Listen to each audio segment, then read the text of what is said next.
Hi, Michael Prince from Because Family, becausefamily.org. I had a plan for today's video that I'll do next week.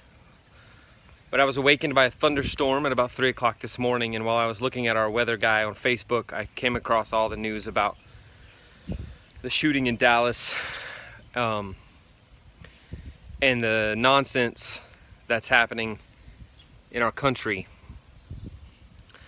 And I have opinions and I have thoughts that some people would like, some people won't, and I'm not going to go into those.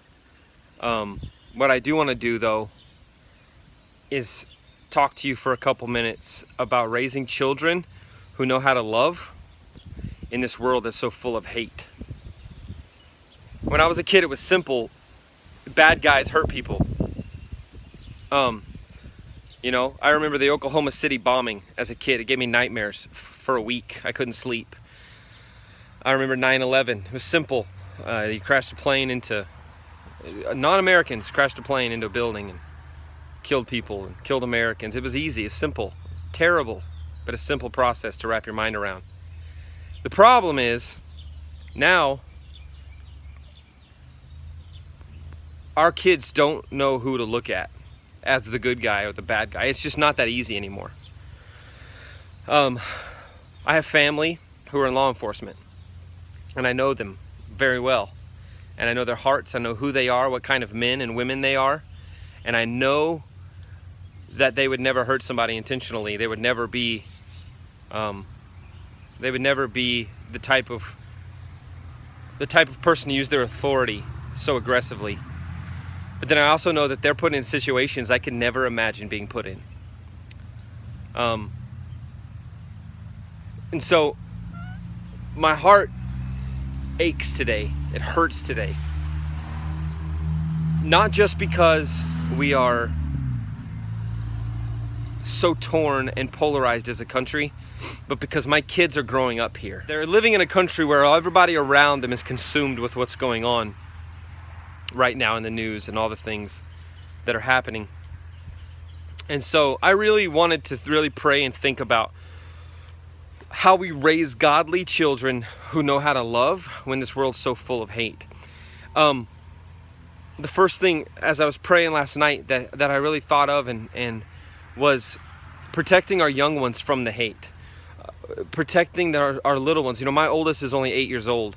So how important it is to protect them from what's going on in the news.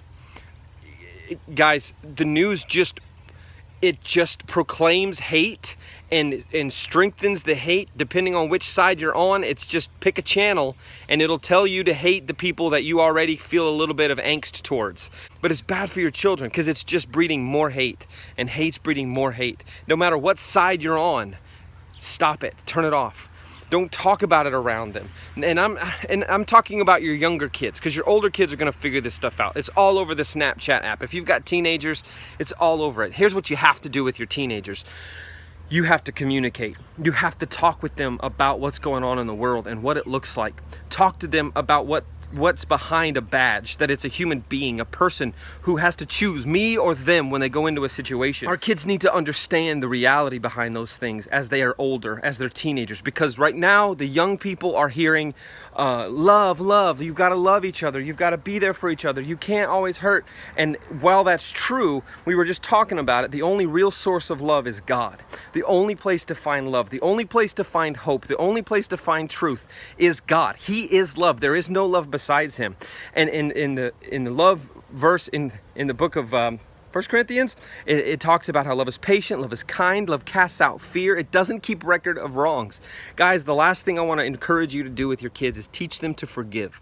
That's what's wrong with our country. Nobody knows how to forgive anymore. Nobody knows how to let go of the things that have broken and hurt them. And what happens is when you stay hurt, you begin to hurt others. And so we're having people who are hurting people because they're so broken inside of themselves, they have to break somebody else. Your identity is in Jesus Christ. Who you are is in Jesus Christ. And that is what keeps you from hurting people, because you know that whatever they did to you was because they were broken, and you can let that go and you can forgive them. You've probably heard it said that unforgiveness is like drinking poison and expecting someone else to die.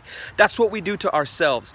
Teach your kids to forgive. When my kid hurts another kid, hurts one of their siblings, they say, I'm sorry, but we make the other child say, I forgive you, and give them a hug and show them that they're not going to hold it against them anymore, because there's nothing more important in a walk with Christ than forgiveness. Be careful what you share on Facebook. Be careful what you talk about. Be careful what you put on your television, that you don't spread the hate, because your kids are seeing it, and you're going to make more broken people, and this cycle is going to perpetuate, and it's going to continue.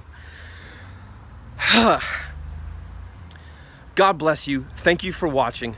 Please check out becausefamily.org as we try to minister to as many families as we can and help fix this country one family at a time.